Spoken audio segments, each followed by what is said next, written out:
Welcome back to the Star Rock Murders. I'm your host, Andy Hale. I had so much fun last time with my guest, Sally Cohen, that I had her back for a part two. And if you haven't seen part one, Sally is a lawyer at Hale Monaco. She heads our wrongful conviction practice. She did her undergrad at Washington University in St. Louis, graduated from Harvard Law School, went the big firm route for a while in the litigation department, clerked for the Illinois Appellate Court, worked for the Office of the Appellate Defender's Office, and I'm so glad she's now with me working on post-conviction cases. Sally, welcome back. Thanks for having me again. Yeah, it was a lot of fun last time. So last time we took a deep dive into, we called it the legal autopsy, which I want to still have kind of a legal autopsy. We talked a lot about the law and the legal errors the judge got wrong. Today, I want to talk a little bit more about some of the facts in the case that was presented at the hearing, but I want to ask you first off, the judge made, I went back and looked at the transcript of the hearing. The judge made some comments about, well, this case is so old. Kind of explain what the judge said and what your take on all that was. Yeah, so the judge, his comments there, and he asked us about this at oral argument, I think what he was sort of alluding to was the fact that, all our evidence was hearsay, right? Because there are not living witnesses that have the information that we were trying to present. So we had live witnesses, but they were testifying to things that people told them. And because he sort of based his opinion on the fact that hearsay is unreliable, he said essentially, because this case is so old, nothing I can do, which I found to be kind of the opposite of his role. And so I wanted to just point our legal eagles to a case that we cited that went uncited by the court, in which an appellate court basically says the opposite. He says, this is a murder case that is more than 20 years old, in which we have serious concerns that the wrong person may be in prison. There was no physical evidence tying this particular defendant to the crime, and the only witness against him was the girlfriend of somebody who was an obvious suspect. Basically, they go on to talk about how the older the case is, the larger the injustice is. So the more you have to take it seriously, because like I said on last week's episode, there's a serious concern with the wrong person being in prison. So his sort of attitude that, 6-year-old case, lock the door and throw away the key, I think is the opposite of the way that most courts would handle it. So I just wanted to flag that as a note. What was the name of that case? Do you have it? That's People versus Class. If anybody would like to go look it up, 2023, ILAP first, 200903. I hope at least one person out there does. I hope somebody does. Oh, I should also clarify in case anyone looks it up. It has been appealed. So hopefully the Supreme Court will agree with our position on this, but that's still pending. It's been pending since 2023. So your take is basically it's the opposite of what the judge said. Because the case is so old, the evidence we were presenting is even more powerful.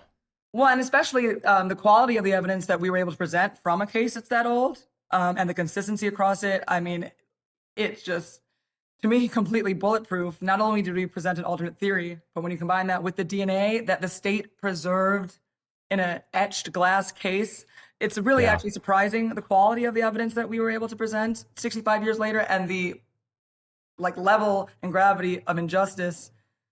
There should be certainly an interest in the state of redressing that wrong. You said something that was a perfect segue into what I wanted to talk about next. You talked about how that case said, the older the case, the larger the injustice. So let me just pause here and take a deep breath. What we're talking about with the Starved Rock murders and Chester Weger, we're talking about what would be and what should be the longest wrongful conviction in U.S. history, by far. A man who spent over 60 years in prison, basically his whole life. Dirt poor dishwasher, arrested without probable cause, 21 years old, spending over 60 years in prison, and then dying at the age of 86. I just don't think you can have a post-conviction case in today's world more significant than this. I just don't think there's something, because of the length of time and the injustice.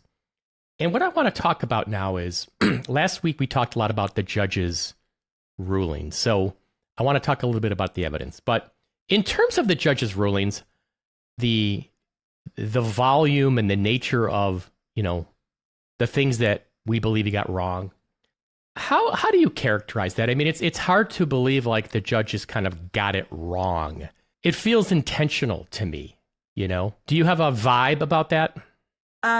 So I'm actually going to quote from a different case now, which I think the way that the appellate court put the judge's conduct in that case applies here.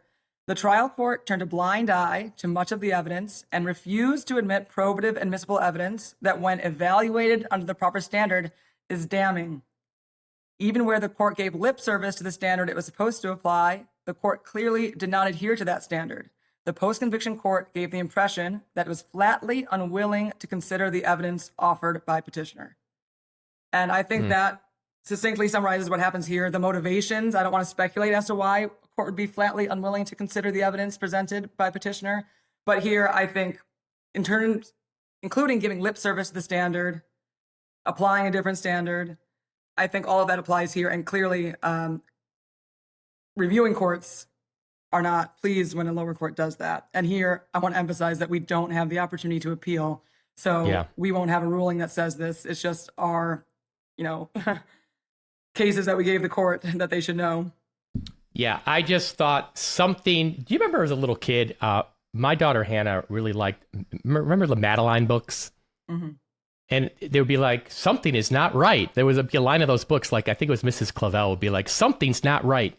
That's just the way I felt about this. Like, there's something not right here in terms of the way the hearing went down and the ruling was written. It just, we've talked about it. So I guess it, well, and I'd like to point out, sorry, not to interrupt you, Andy, but in this case that I just quoted from, and the same thing happened in class, when the appellate court is listing the errors here made by the judge, they make the decision to reassign it to another judge on for the next hearing.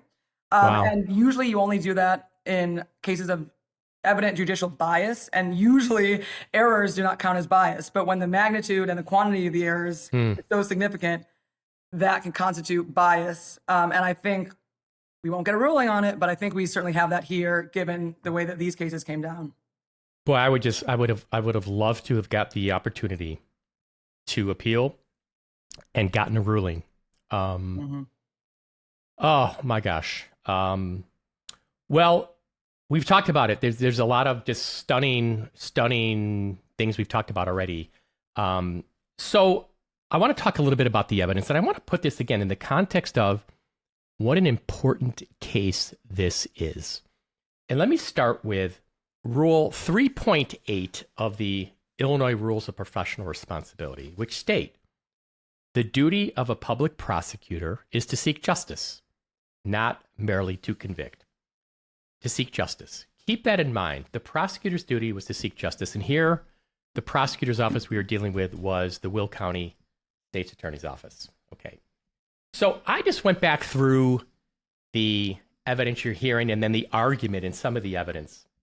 And I want to talk about some things that I think were either argued incorrectly or ignored. But this is the big one, and I don't know if I explained it really properly last week. So our judge is supposed to assess the strength of the criminal trial evidence, when he's comparing it to the new evidence. And so one of my arguments was there was evidence in the trial record that actually exonerated Chester Weger. I want to explain what I argued, and I'm going to read you what Will County argued, okay? So and this is in my PowerPoint slide, Dr. John Maloney did the autopsy on Mrs. Oding, and he testified at Chester's trial. And I'm reading from the transcript right here. And he said, I would say she had eaten within an hour or probably 30 minutes of having hemorrhaged in the mouth, which was aspirated into the lungs, okay? So within an hour or 30 minutes of having eaten, all right? So if we backtrack, and what I brought out was the fact that the evidence showed Esther Eichhoff testified. The women were checked in at 12:28 p.m. based on the tickets. And then she testified that they stopped by the desk just before going into the dining room for lunch 15 or 20 minutes later. So what I said was that would be 12:45 to 12:50, the women enter the dining room. And then what I said then was, let's say by 1:30, okay? Which means if they entered at 12:45 to 12:50, by 1:30, that's 40 to 45 minutes. They surely would have had some food in their stomachs by 1:30, okay? Which means Dr. Maloney's saying they would have, he thinks that they would have been killed within a half hour to an hour of eating. That's when the blood would enter their lungs. So that would be, if you take it at 1:30, that's 2 o'clock to 2:30, right? Are you with me so far? Mm-hmm. 2 to 2:30, okay? Well, in the same criminal trial, Emil Bohm testified he saw Chester in the men's bathroom at like 20 to 3. So at the time, the blood is, according to Dr. Maloney, in the women, in Mrs. Oding's lungs. Chester Weger's still at the lodge. And I argued that actually proved his innocence. And again, that would have been evidence in our favor presented at a retrial. And can we create reasonable doubt? I mean, that right there, I think, would have been strong evidence to show reasonable doubt. This is how Will County argued it. Will County didn't even understand what I was saying. This is how they argued it. I'm reading from the transcript. But then they rely on more speculation, more assuming. I mean, look at their timeline. 12:45 to 12:50 lunch. I guess they ate in a 5-minute span. No, that's not what I said. They ordered food. The food came out, they ate, left in that 5-minute span. Completely rules out them sitting and talking and having conversation regarding coffee. Completely rules out that maybe the food took a while to be made. No, they just want to inject more speculation into the evidence. No. What I said was 12:45 to 12:50 was Miss Eichhoff said they came back, they checked in at 12:28, and they came back 15 to 20 minutes later. And he says, I don't know, this isn't speculation. Dr. Maloney, and he talks about Dr. Maloney, how long he said it took for the women to go into shock. That was separate testimony. Mm-hmm. That was separate. Yeah, 2 hours to go into shock. This was, but he testified how long it would have taken, for the blood to enter the lungs, how soon would they have eaten. So Will County didn't even argue this correctly, didn't even understand what I was saying. And this gets lost in the shuffle. Did the judge even bring this up in his opinion? This timeline issue? Right. No, I mean, I think the reason that, he sort of swept it under the rug with everything else that was, available at the trial, the timeline, if it was evident from the state's evidence at trial and the jury arguably heard it, well, we're not going to address this at all in this opinion, except for insofar as it corroborates Chester's guilt. I mean, this was such key medical evidence coming from the doctor. I mean, saying that she would have eaten within an hour or 30 minutes of having hemorrhaged in her mouth. Mm-hmm. So if we know she would have eaten by 1:30, she's hemorrhaging in the mouth by 2 o'clock or 2:30. I mean, it's so powerful. And again, this doesn't have to prove Chester's innocence, but it is strong evidence creating reasonable doubt that just Will County, you heard how they argued it. They argued it completely incorrectly. And then the judge just ignored it, And I thought that was I thought it was such a huge point that got swept under the carpet. I just want to make that point again and again and again. Now I want to talk about the mafia. And so we had, let me first set forth the way Will County argued it, and then I'll tell you what our evidence was. Or maybe I'll do it backwards. So we had evidence that Roy Tyson said Smokey Rona told him he was approached by the Chicago Mafia to organize these murders. Melissa Smith said her grandfather was in the mob, organized, the guys went down there to do this. We showed that Lupe Cardenas, who was always in the bar with Glenn Palmatier, had ties to the Chicago Mafia. We know Mrs. Murphy's missing a fingertip. And here's the kicker. After the hearing ended, but before the argument, the argument was not for several weeks later, we sent Will County evidence that Melissa Smith's father's brother, so her grandfather was Roy Grizzy, His brother Al Grizzy, this is an email from May 19th, 2025, and I sent this to Will County. Newspaper articles from October of 1961, and I'm reading from the Chicago Tribune. Meanwhile, the name of the crime syndicate's Northside vice boss, Jimmy the Monk Allegretti, popped up at a hearing to revoke the liquor license of the Devonshire Lounge, 19 East Ohio Street, described by police as a hangout for prostitutes. And another article was saying Al Grizzy was the licensee of that Devonshire Lounge. Al Grizzy's bio says he was born in Chicago, was a retired food and beverage director in a casino, and was an 18-year resident of Las Vegas. Okay, so Al Grizzy, back in 1961, has got some ties with the Chicago Mafia. We presented this evidence from Ms. Tyson, Ms. Smith, Lupe Cardenas. This is what Will County, this is how they argued it in the argument. And I'm just going to read this. I want people to get a feel and a tone for this. And when a party has no evidence, when the facts are against them, the easiest thing to do is to reach for a conspiracy. And they did.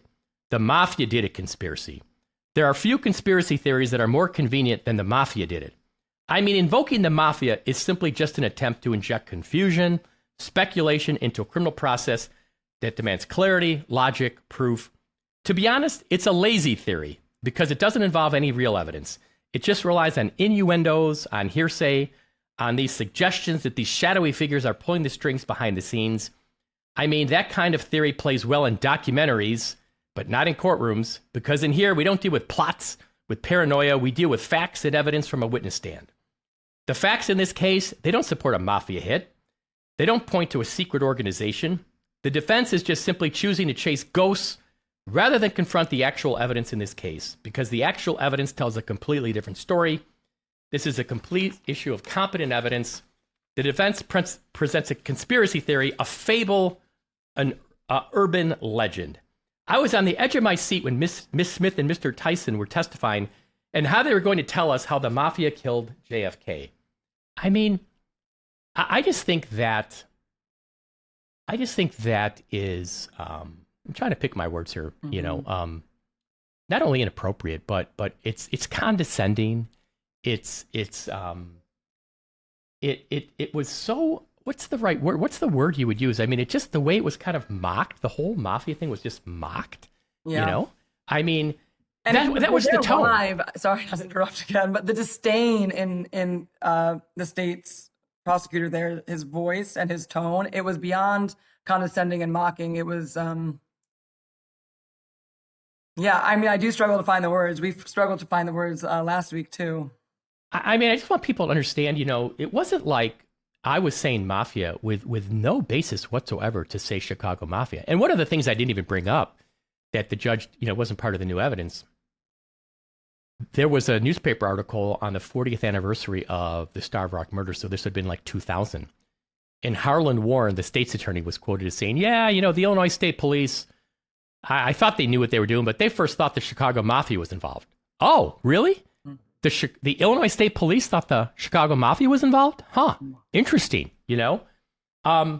So, you know, to dismiss the Mafia thing as this made-up fairy tale, I just thought was really, really stunning the way Will County argued that. Let me transition to the hair, what they talked about the hair. This is what they said about the hair. This hair, like a rumor, has taken on a life of its own. The hair that no one knows where it came from, no one knows who recovered it, no one knows who's handled it, no one knows where it's been for 60 years. But the defense wants to rely on the front of an envelope to establish that it's from Mrs. Murphy's glove. The same front of an envelope that initially indicates there were two hairs. Well, we don't know who wrote that. The same front of an envelope that says one of the hairs went missing twice. We don't know who wrote either of those notations on the envelope.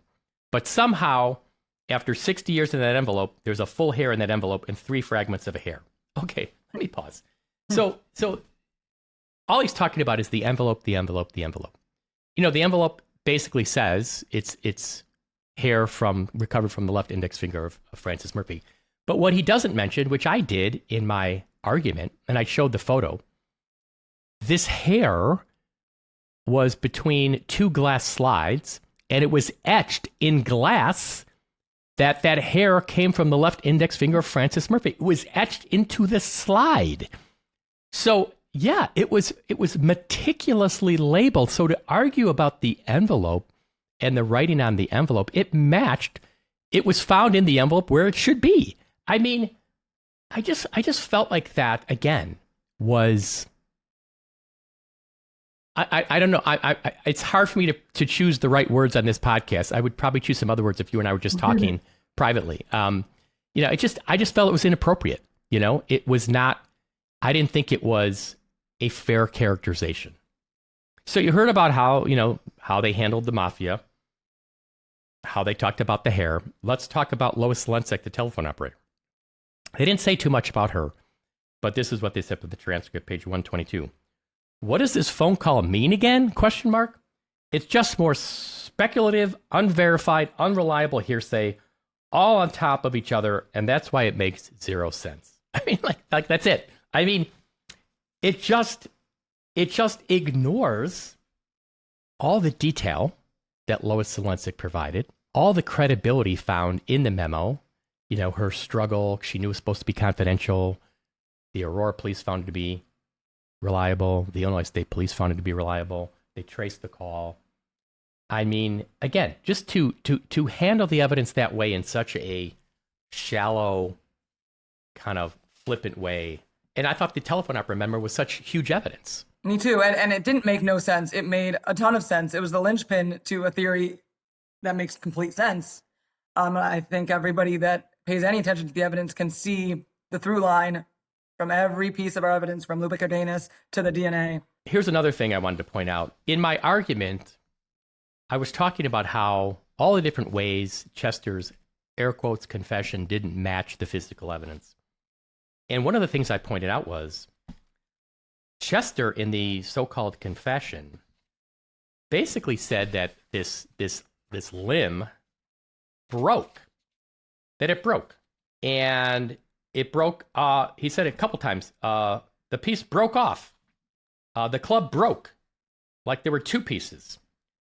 And there was nothing. I mean, the log this limb was a piece of evidence at trial. It wasn't broken. It wasn't in two parts. It wasn't damaged. And that, any one of these points is so big on its own. We have so many that it gets watered down. But the fact that Chester's saying that this limb broke and that it broke into a couple different pieces, and that the evidence at trial, that limb was not broken. And nobody said that at trial. And that didn't even get addressed by Will County in the argument or the court.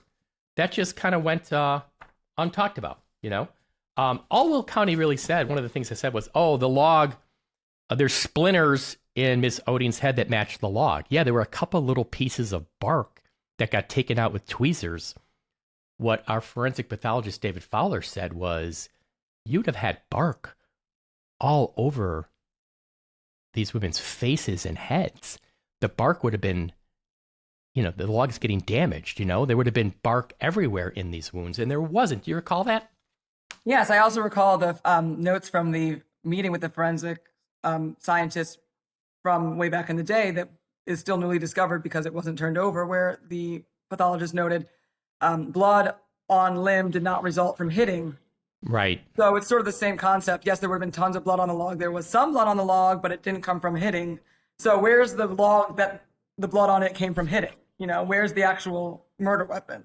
And this is what David Fowler, he said, our forensic pathologist, said, you'd expect the bark to be peeled off. You'd expect there to be evidence of bark in all the wounds, which there wasn't on the women.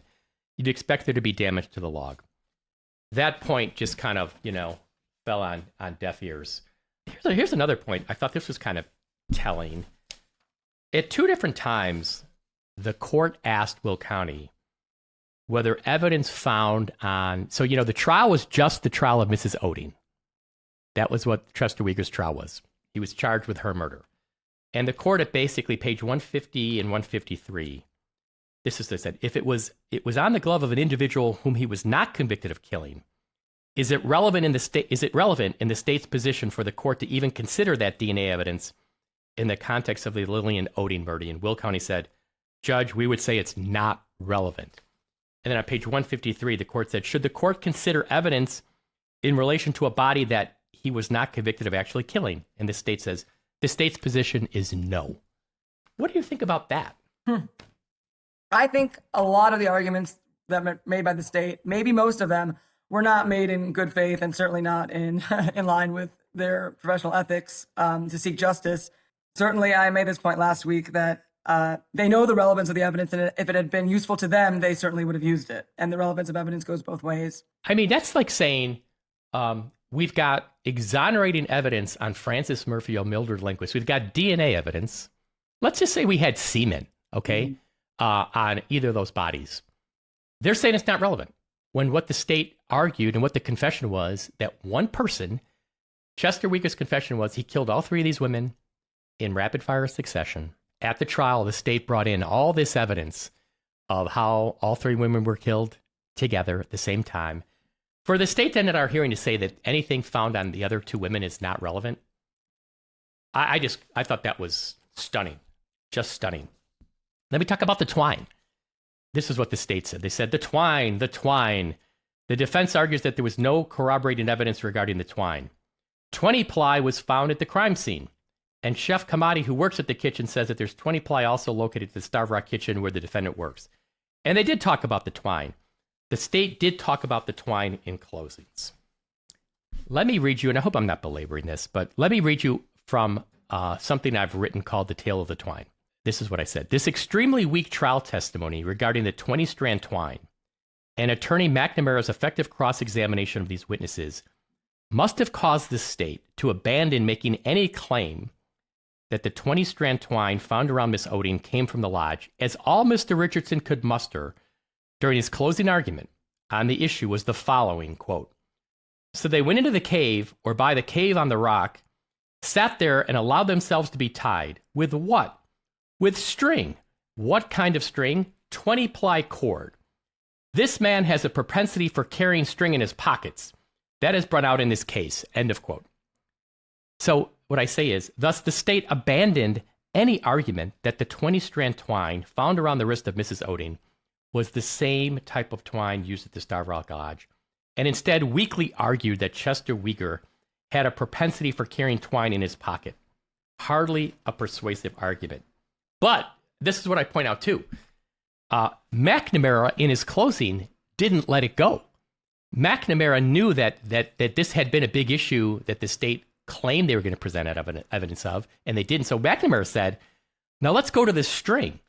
Now this string, which was identified as being on the wrist of Mrs. Oding, the victim in this case, can be dismissed as a common 20-ply butcher twine, which is common throughout the entire world and has not been tied into this case or in with the defendant in any way, aside from his confessions, which he has denied as being completely involuntary and is partially told to him by Deputy William Dummett. In fact, as will be shown later on when his home was completely searched, the only string that was found was 12-ply string, and that string had no connection to this case at all.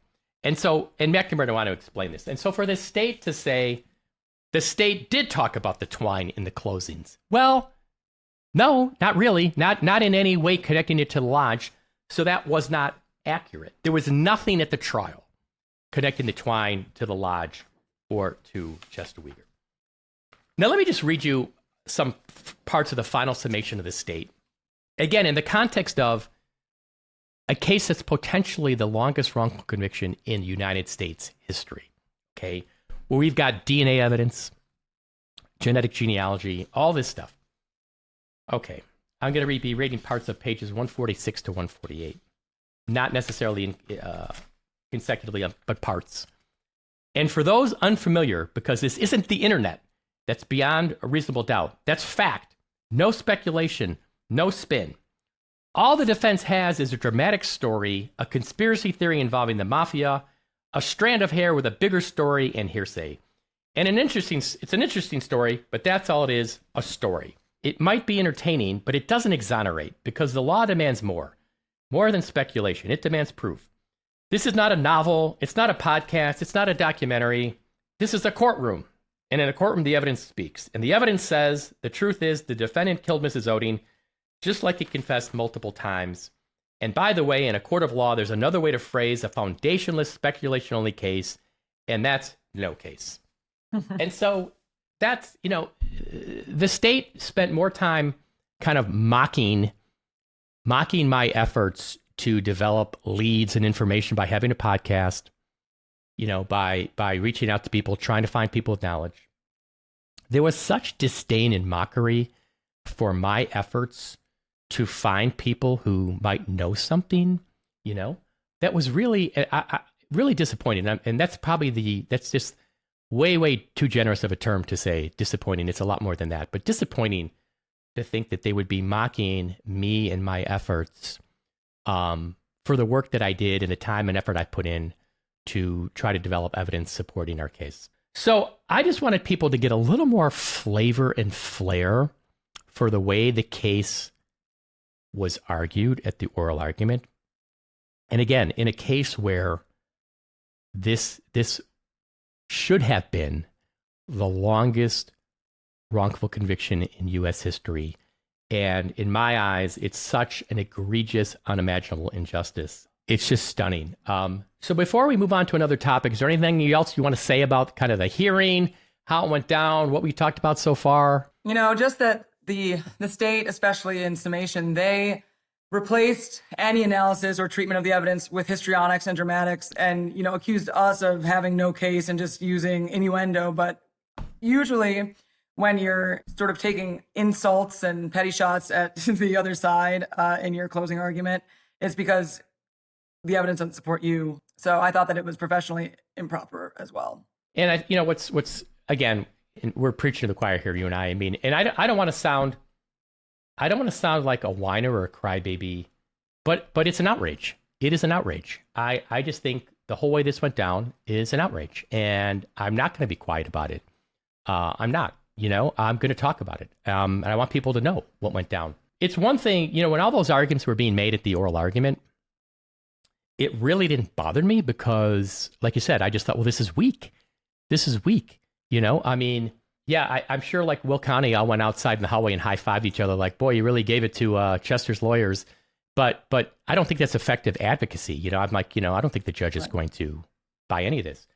But then when we got that opinion, because I didn't think anything Will County said was persuasive at all. It didn't bother me at all. I just sat there, let them, do what they're doing. But then for the judge to rule against us in the fashion that he did, that's the part that was even more stunning, as we've talked about. So to be continued on that front. You and I are working behind the scenes. I'm not going to get into yet kind of, our efforts, but we are, we are exploring our options, and we are working. We are continuing to work. Let's talk a little bit about, did you want to talk a little bit about constitutional issues?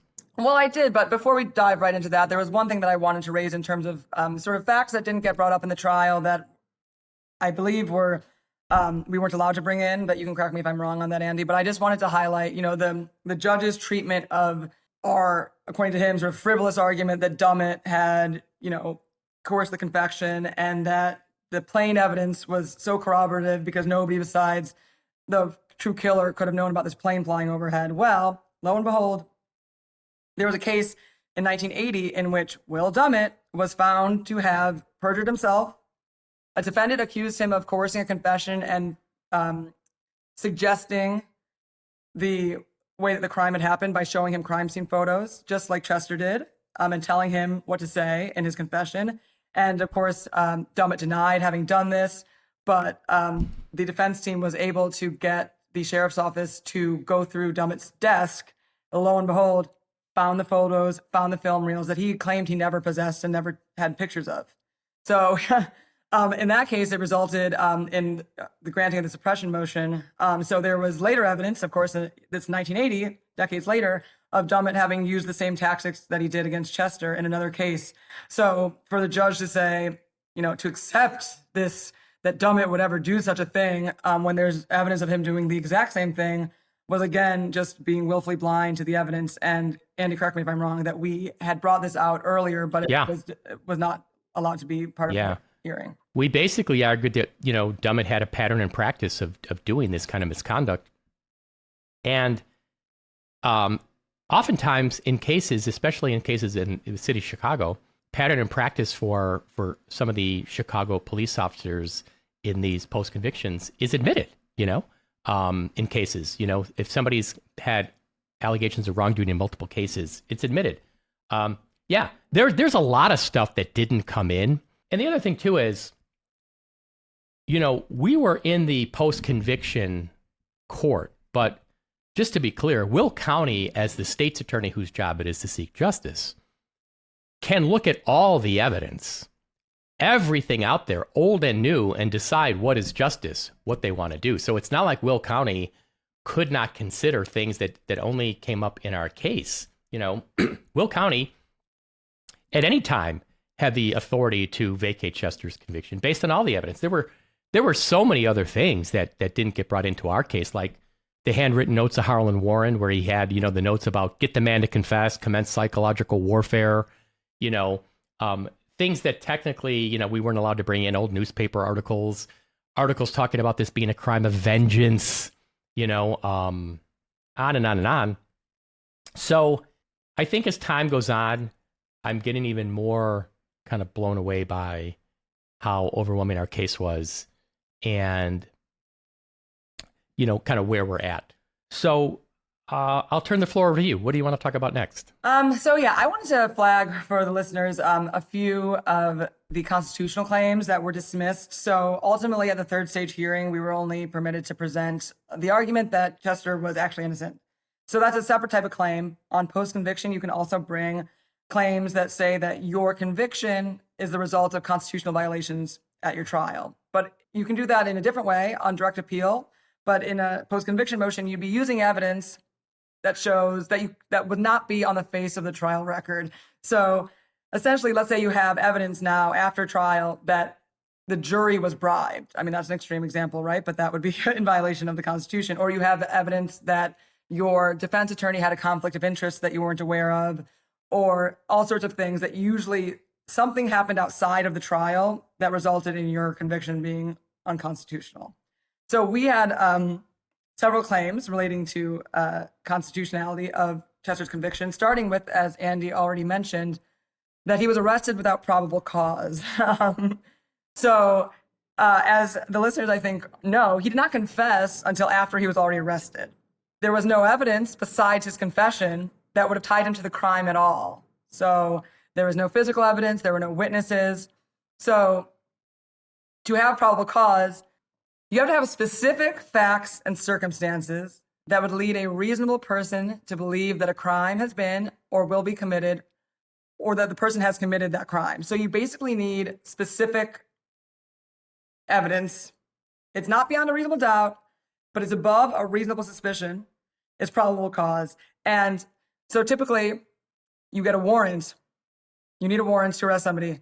Here, they got a warrant not from a real judge who would assess probable cause, but from the justice of the peace, which was a local grocer in this case, who had never been asked to issue warrants at all, let alone for murder. So the court basically said, well, they had a warrant.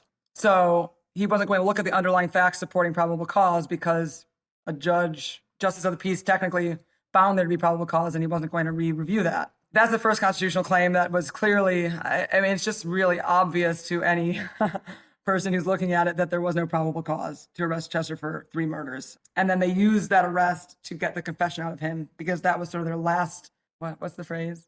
Well, it was like the last little trick, it's like it was like they played their final card. Yes, they played their final card. They hadn't been able to get a confession out of him yet, and that's what they did. Certainly that those confessions after the arrest without probable cause would have been tossed in the modern era. So that's another thing that I wanted to talk about, which is the legal landscape at the time of Chester's conviction was much different than it is now. So in the first way, I think a lot of people listening to this will be familiar with the case Miranda versus Arizona, especially if you watch Law and Order, because that is where you get your Miranda rights. Miranda is a landmark case from 1966 in which the Supreme Court held that law enforcement must warn a person of their constitutional rights before interrogating them, or else that person's statements cannot be used as evidence at their trial. So basically they have to be informed that they have the right to consult with a lawyer and that anything that they say can and will be used against them. So in order to use a confession procured through an interrogation, the state has to show that they made the defendant aware of those rights or that he voluntarily waived those rights when he gave his confession. So Miranda is really important because it marked a shift in the way you treat confessions and interrogations that lead to confessions. Before, it was really on this defendant to prove that their confession was involuntary. And after Miranda, it was the state's burden to show that they conducted the interrogation in accordance with the Constitution. So you can see just 5 years later how differently his confession would have been treated had Miranda been decided. Miranda does not apply to cases that happened before Miranda, but like you were saying, it's the prosecutor's duty to seek justice here. And if you can tell as plainly as we can that the confession was the result of coercion, and when we have the whole expert testifies to coerced confessions, it should give the state in the modern era, certainly when it was known in 1966, certainly now, the state should be able to see that the whole process did not comport with the Constitution and was likely going to return a false confession. So that's one claim that we couldn't really make, which is that his confession should have been suppressed because it was involuntary. The other really important constitutional claim here is about the suppression of evidence. So another case that people might be familiar with is Brady.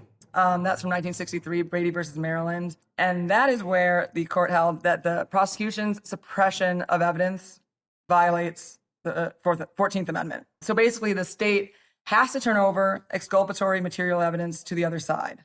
In this case, Andy, I can invite you to go through all of the evidence that was exculpatory and material that the state did not turn over at trial or before trial, or even long after trial. And I just wanted to point out here that Brady did not come out of nowhere. The duty to turn over exculpatory evidence when requested existed in different forms, basically since 1935. The deliberate use of perjured testimony was deemed unconstitutional. And then the denial of evidence in post-conviction context was also deemed unconstitutional in 1942. So there were duties, like Brady didn't come out of nowhere. And so the fact that Brady didn't exist doesn't mean that the prosecutors, even at the time, didn't have the duty to give us exculpatory evidence. And so the judge there basically said, well, Brady didn't exist, and tossed that claim when, if you peek under the hood, there's a lot of stuff there that the judge should have and could have considered in terms of the denial of his constitutional rights at his trial. You're talking about our judge. Our judge. Yeah. Those were big issues. Those were big issues. Any others? Those were the main ones in terms of the constitutional claims that were improperly tossed. I could get into the weeds on other ways the judge could have tossed them, but on the merits, they should have been able to go forward. They are really old claims. It is difficult to litigate a constitutional claim that far after the fact because of various reasons, the way that the test is set up. You have to sort of show that you couldn't have brought it earlier, and earlier, where does earlier start? Well, and remind me too, which opinion is it? Is it Brady versus Maryland, or is it Miranda versus Arizona that mentions John Reed? It's Miranda. Yep, that's actually a really good point to bring up here. What's your recollection of what? Because just for the listeners, John Reed. So what happened was, for the first several months in the investigation, all the polygraphs were given by polygraph examiners who worked for the Illinois State Police. So, the murders are in March, April, May, June. It wasn't until September, late September, after the Palmatier brothers have evaporated, that Harlan Warren says, you know what, I'm going to start my own investigation. And he gets Dummett and Hess, deputies Dummett and Hess, and these three guys now are the ones kind of running the show. And Harlan Warren doesn't use the Illinois State Police polygraph examiners. He brings in John Reed and Associates, a company based in Chicago. And there was a guy who worked there by the name of Stephen Kindig, who we showed through newspaper articles, knew Robert Murphy, the husband of Francis Murphy. So that's a massive red flag. So Harlan Warren brings in John Reed's company and John Reed himself to do these polygraphs. Tell me what you remember the Miranda case saying about John Reed. So the Miranda opinion cites John Reed, or refers to John Reed in like 8 footnotes of the opinion. So Chief Justice Warren describes John Reed's techniques very negatively in the Miranda opinion. He says, the setting prescribed by the manuals and observed in practice becomes clear. In essence, it is this: to be alone with the subject is essential to prevent distraction and to deprive him of any outside support. The aura of confidence in his guilt undermines his will to resist. He merely confirms the preconceived story the police seek to have him describe. Patience and persistence, at times relentless questioning, are employed. To obtain a confession, the interrogator must patiently maneuver himself into a position from which the desired objective may be obtained. When normal procedures fail to produce the needed result, the police resort to deceptive strategies such as giving false legal advice. It is important to keep the subject off balance. For instance, by trading his insecurity about himself or his surroundings, the police then persuade, trick, or cajole him out of exercising his constitutional rights. So, Chief Justice Warren is describing John Reed's techniques when deciding that you must be informed of your right to an attorney.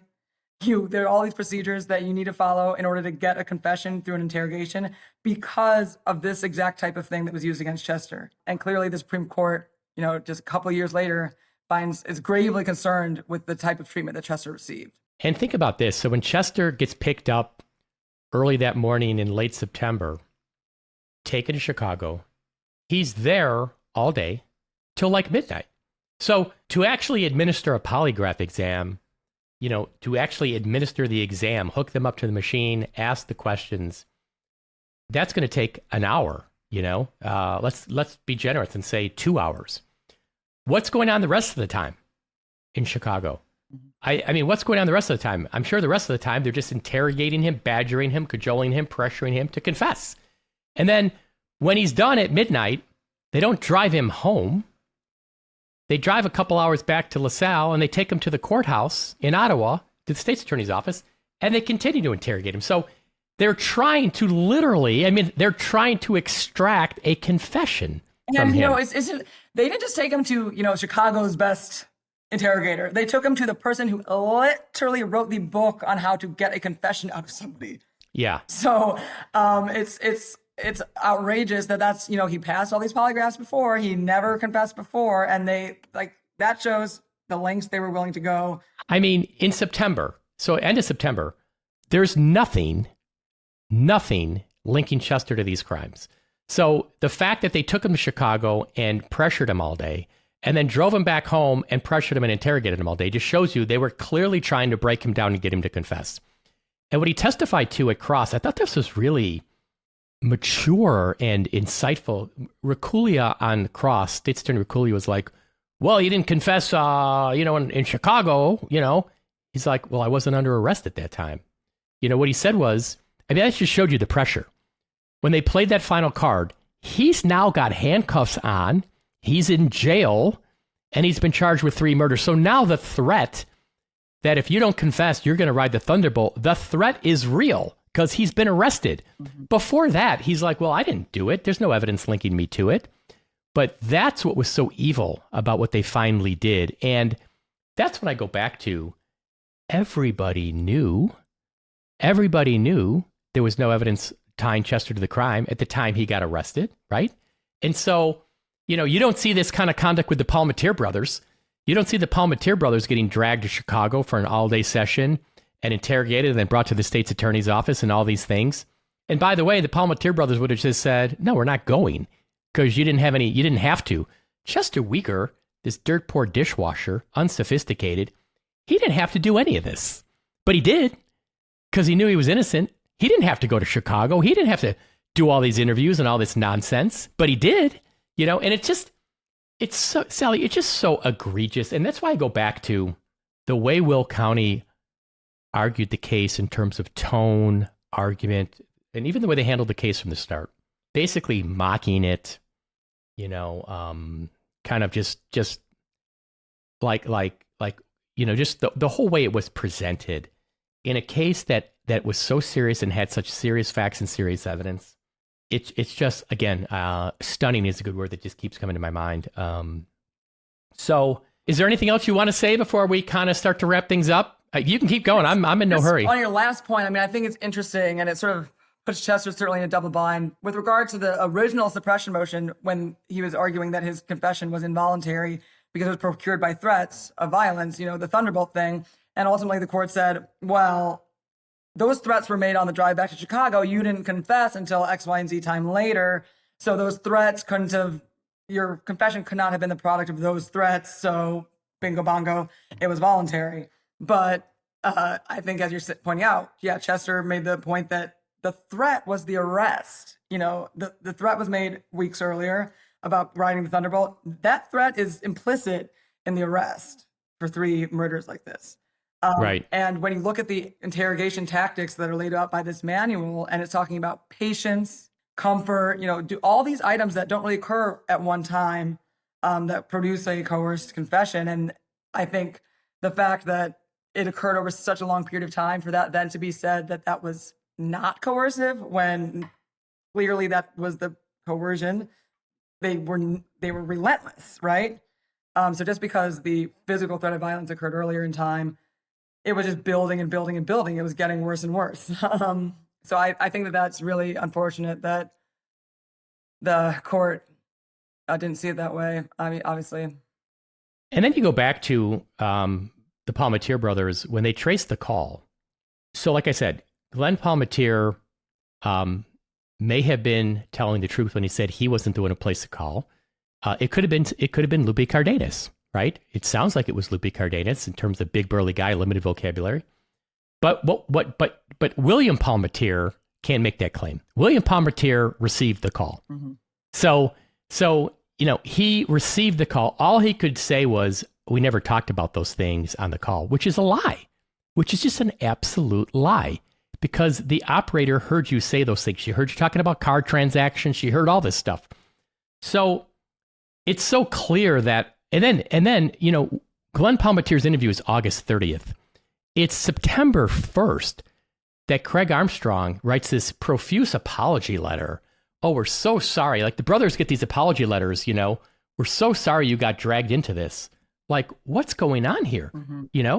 I mean, why are we apologizing to these guys based on nothing, And so it was so clearly a cover up. I just feel like nobody has had the courage from 1960 till today to stand up and to call it for what it is. Nobody's had the courage to cite the misconduct, to cite the wrongdoing, expose the misconduct, and set the truth through the record straight and show what the real truth, what justice is. Nobody's had the courage from the time those women were murdered until today. And there was a colossal injustice that happened when Chester was arrested. There was a colossal injustice when Chester got convicted. And there was a colossal injustice when Chester's post-conviction petition was denied. And it's a continuing colossal injustice. But we will continue to do our thing. We will continue to be out there fighting the fight, battling the battle. Rest assured, we're not going anywhere. And I urge anybody out there, if you know anybody, if you got some relatives from that area, aunts, uncles, grandmas, grandpas, talk to them. Find something out. I mean, there's no tip that's too small. I would still love to hear more information that anybody has on any topic, even if it's something that you think might not be important, it actually could be. Reach out to me, please. Sally Cohen, great to see you. Great talking with you. We could chat all day. I think this case warrants this kind of legal autopsy. It's such an important case. I think we need to continue to talk about it. We need to continue to make people aware of it, what the facts were, what the evidence was, what the law was, how it got ruled on. It's such an important case. So I think we will continue to talk about it. So I hope to see you soon and to be continued. Yes, looking forward to it. Fighting the fight.